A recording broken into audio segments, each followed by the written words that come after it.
سعد بن ابی وقاص رضی اللہ تعالی عنہ نے ایک دن عثمان بن عفان رضی اللہ عنہ کو سلام کیا، مگر عثمان رضی اللہ تعالی عنہ نے ان کی طرف دیکھ کر بھی جواب نہ دیا۔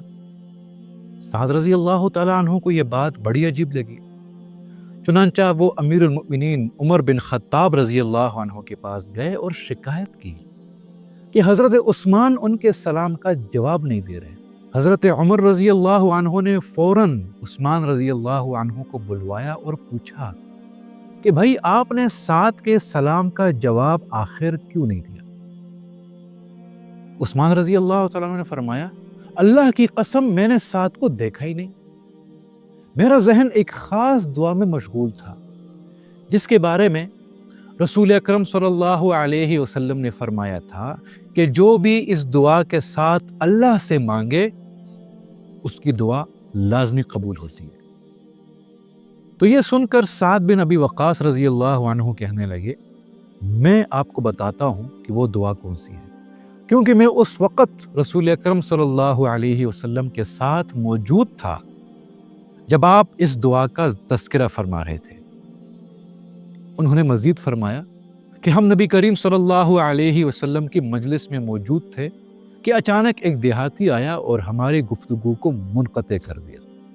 وہ طویل گفتگو میں مشغول ہو گیا، یہاں تک کہ رسول اللہ صلی اللہ علیہ وسلم ہمیں دعا کے بارے میں بتائے بغیر وہاں سے چل دیے۔ میں فوراً آپ صلی اللہ علیہ وسلم کے پیچھے گیا، لیکن ادب کی وجہ سے آپ صلی اللہ علیہ وسلم کو آواز نہ دی، کیونکہ اللہ تعالیٰ نے قرآن میں فرمایا اپنی آوازوں کو نبی کی آواز سے بلند نہ کرو۔ اس لیے میں نے زمین پر پاؤں مارنا شروع کیا تاکہ نبی کریم صلی اللہ علیہ وسلم میری طرف متوجہ ہو جائیں۔ اب جب نبی کریم صلی اللہ علیہ وسلم اپنے گھر کے دروازے پر پہنچے تو میری آہٹ انہوں نے سن لی، اور میری آہٹ سنتے ہی فرمایا، ابو اسحاق تم ہو؟ میں نے عرض کیا، جی ہاں یا رسول اللہ۔ آپ نے فرمایا، کیا بات ہے؟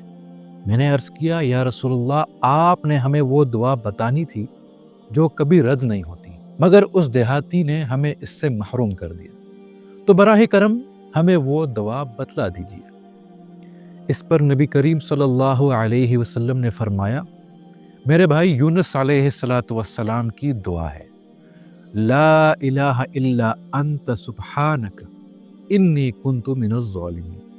جو بھی مسلمان اس دعا کے ذریعے دعا کرے تو اللہ اس کی دعا ضرور قبول فرماتا ہے، کبھی رد نہیں کرتا۔ یہ دعا 3 بنیادی عناصر پر مشتمل ہے۔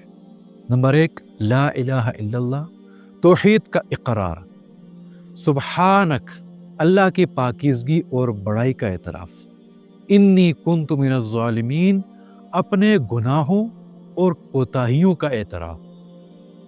یہ وہی دعا ہے جو یونس علیہ السلام نے مچھلی کے پیٹ میں مانگی تھی، اور اللہ تعالیٰ نے انہیں نجات عطا فرمائی تھی۔